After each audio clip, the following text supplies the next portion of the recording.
I don't know, I just think that fashion, there's so much, like, the people who really care about it are really conscious of how they are being observed by others, and they're really aware of that. And I think that that's just something that's totally overlooked by so much of the population. And I mean, I Bravo obviously edits it in a very weird way for me, of the things that I said, but I, like, mention how powerful fashion is because, like, you know, I mean, I get, like, letters from a fan of the show, and they sent me, like, a Rob Zombie postcard because they assume that because I like to wear black and because I have, like, this kind of jewelry, like, that is, they have, like, all these assumptions, and they immediately start to think things, like, about who the person that I am, but I'm so much different than that, you know, like, I don't listen to that kind of music, and I'm really a very different person than that, but it's very interesting to see that that's, you know, and I feel it, like, on the subway or on the street, like, you feel people judgment, like, judgment and attention that they pay to it, and I just think that is that's something that feels so powerful, you know, because and they all are just pretend like they don't have that power. So, I was like, you know, the crappiest person in the entire world.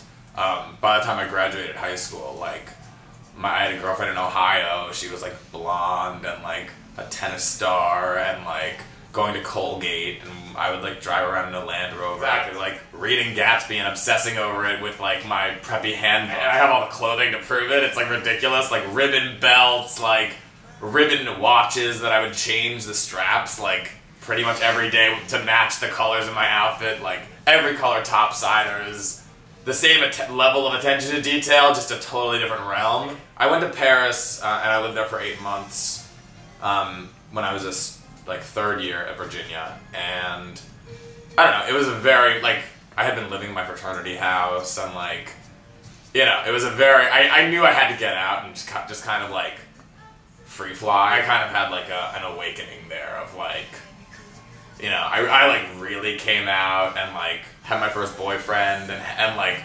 he was, like, part of the fashion community in Paris, and, like, I think that kind of made me realize that this, you know, this thing that I was always paying so much attention to, but never actually thinking of as, like, a career, like, could actually be. Of course, I was always so interested in it and so about obsessed, it. Obsessed, you know, but, like, it was never recognized that that was something that was, like, valuable. It wasn't like being an all-star, like, athlete. But at the same time, I never had like a plan B. I was never, like, cautiously thinking of what I was going to do because I just was always, like, aware that it would work itself out. It blows my mind because I would, like, when I work, I'm working, especially, like, Fashion Week, I have, like, 6 hours off to come home, sleep, eat, shower, and change and go back. And there's, like, 30-day period where that happens, and the fact that I'm able to wake up and, like, show up to work in, like, new outfits, like, that, you know, I mean, I think about it in the shower, like, it's the only time I have to think about it, but, like, there's nothing I would think about before. I mean, it's consciously, like, I can't get in the shower without looking at the weather, because then, like, that would fuck everything up, like, then I would have to spend 5 minutes looking at the weather and thinking about it. And I need to, like, jump out of the shower and just be, like, ready to move in 10 minutes and run out the door.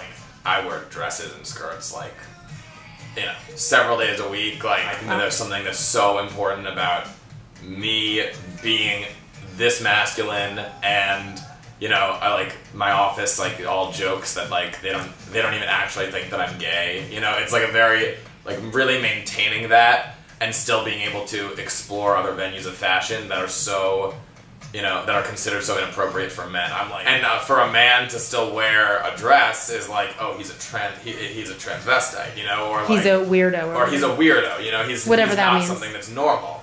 And I just think that that's something that's so ridiculous. Instead of feeling like they're unaware of that and letting them kind of win in that 20 minutes sitting on a subway car, like, I'm gonna sit there with a floor-length dress, fucking heels on.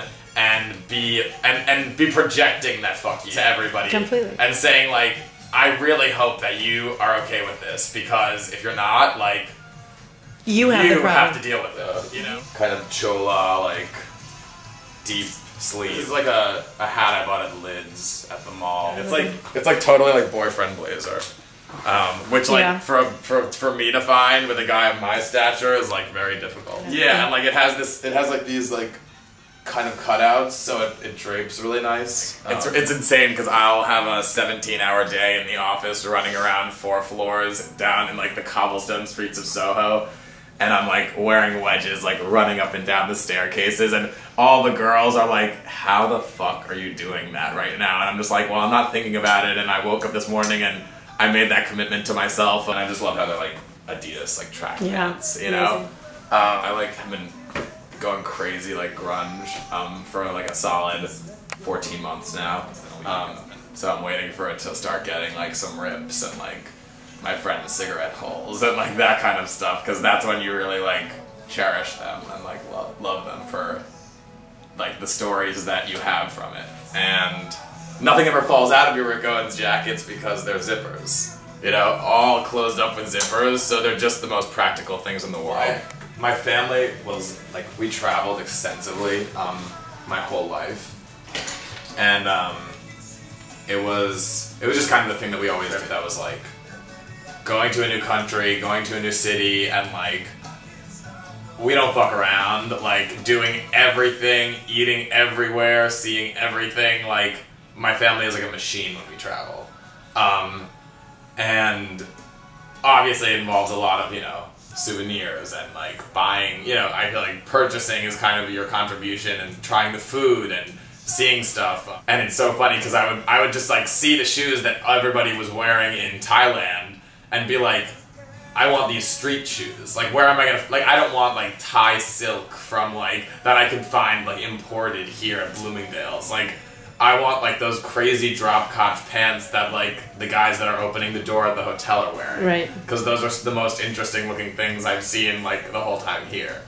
And it's like the hat collections that I have from like around the world are just the weirdest hats, and like most of them are very cheap versions, but still like they're just so interesting when I look at them. It was like I was doing that my whole life, and then I started working as a stylist, and everybody's like, oh yeah, like where do I find one of these like weird like Moroccan hats that Apu is wearing in Aladdin? And I'm like, oh, I have one of those. Like, of course. I really, you know, like I really try my best to gauge what I could wait for to go on sale. I don't have like the urgency of like, I need this right now. It's more of like what will be around for the next markdown. So like shoes, like done. I have to pay full price. And I love them for like not having, you know, they're just very like clean. And the leggings are Rhode Arte. I'm like, please, I'm like the biggest fiend for Rhode Arte. It's disgusting.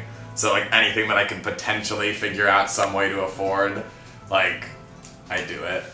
I don't know, it's the sleeveless thing also. I'm like obsessed with sleeveless, but it seems so perfect for like year round in terms of layering like sweaters underneath and that kind of a thing. You know, like you want to make sure that like if it is really awesome sleeves, you're wearing the right sleeveless coat so that everybody's in. Like it's also, I do so much like accessories on my arms that I feel like I love going sleeveless, because like it lets you also focus on that and like see the more skin. Yeah, it's the same. Yeah, I mean, I'm obsessed with them. Like they have like cutouts, all these straps and laces and everything, even though there's a zipper on the back, so they look like they're impossible to get on, but they're actually the easiest thing in the world. It's like is the netting, I can that's wear genius. like neon socks all summer long, and like you'll see them. So, you know, it's kind of like a thug t-shirt. There's something very gangster about it that I love. It's my favorite travel bag because when I travel, I like have problems checking things.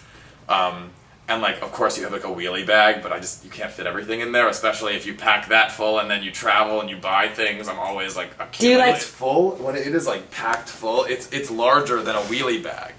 Like, it is like the biggest thing. But they don't notice it because they don't notice it because I'm big, and it's all about how you carry yourself. If you look like you're struggling, they will pull you aside and make you check it. But if you just walk through like, as if this were like a normal day and you just have like the largest bag on your back, they'll just, you know, you just keep walking, you know? So, and I have like a problem in the summertime where it's hot and I'm wearing like leggings and a t-shirt and I don't have anywhere to put my wallet or my phone or anything like that.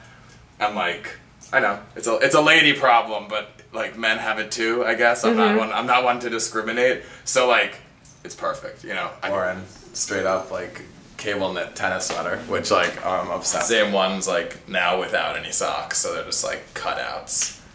And you were saying that. And like it's this kind of stuff like classic Americana because I feel very much of an American, and like no, because I've traveled so much and I really I'm aware of that I am an American, and it's not something that I'm ashamed of or anything like that. But my typical jewelry, you know, and like The whole thing.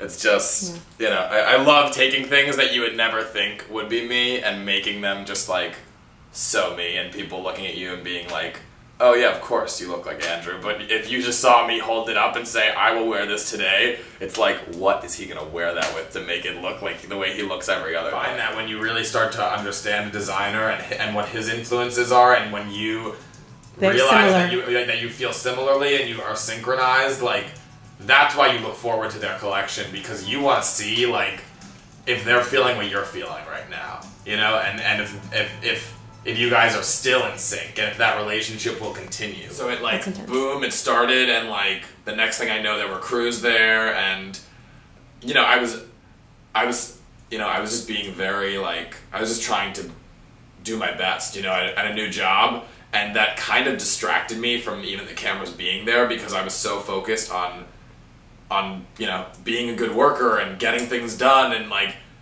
transforming myself into the machine that could do this and not even think twice about it. Happened at once, and the next thing I know, like, I'm used to the cameras being there because they've been there 6 days a week for the past few weeks, and I'm starting to get more comfortable with everybody, and at the same time I'm getting comfortable with the crews and with the work environment and getting into a schedule for myself, and it was just a very, like, surreal experience, you know. And the next thing you know, they're gone, and nobody knows what just happened to you, and you're not really aware of what it's going to end up being or what anything is. I was already had people staring at me just for being, you know, and then for you to be thinking, oh, and now are they staring at me? Not for just because of they're shocked by what I'm wearing, or by, you know, the music that they hear coming out of my iPod or something like that. Whatever they were thinking about me, now it's like, oh, were they watching me in their houses last night? Did they see my face in their house last night, and they're thinking right now,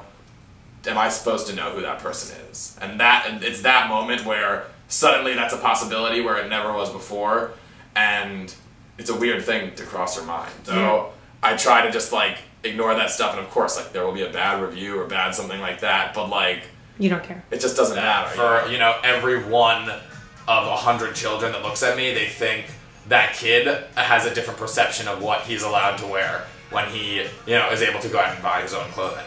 And I hope that image sticks with them. For one of them, you know, out of hundreds, or however many see me, but, like, it means a lot to feel like you are having an influence and being appreciated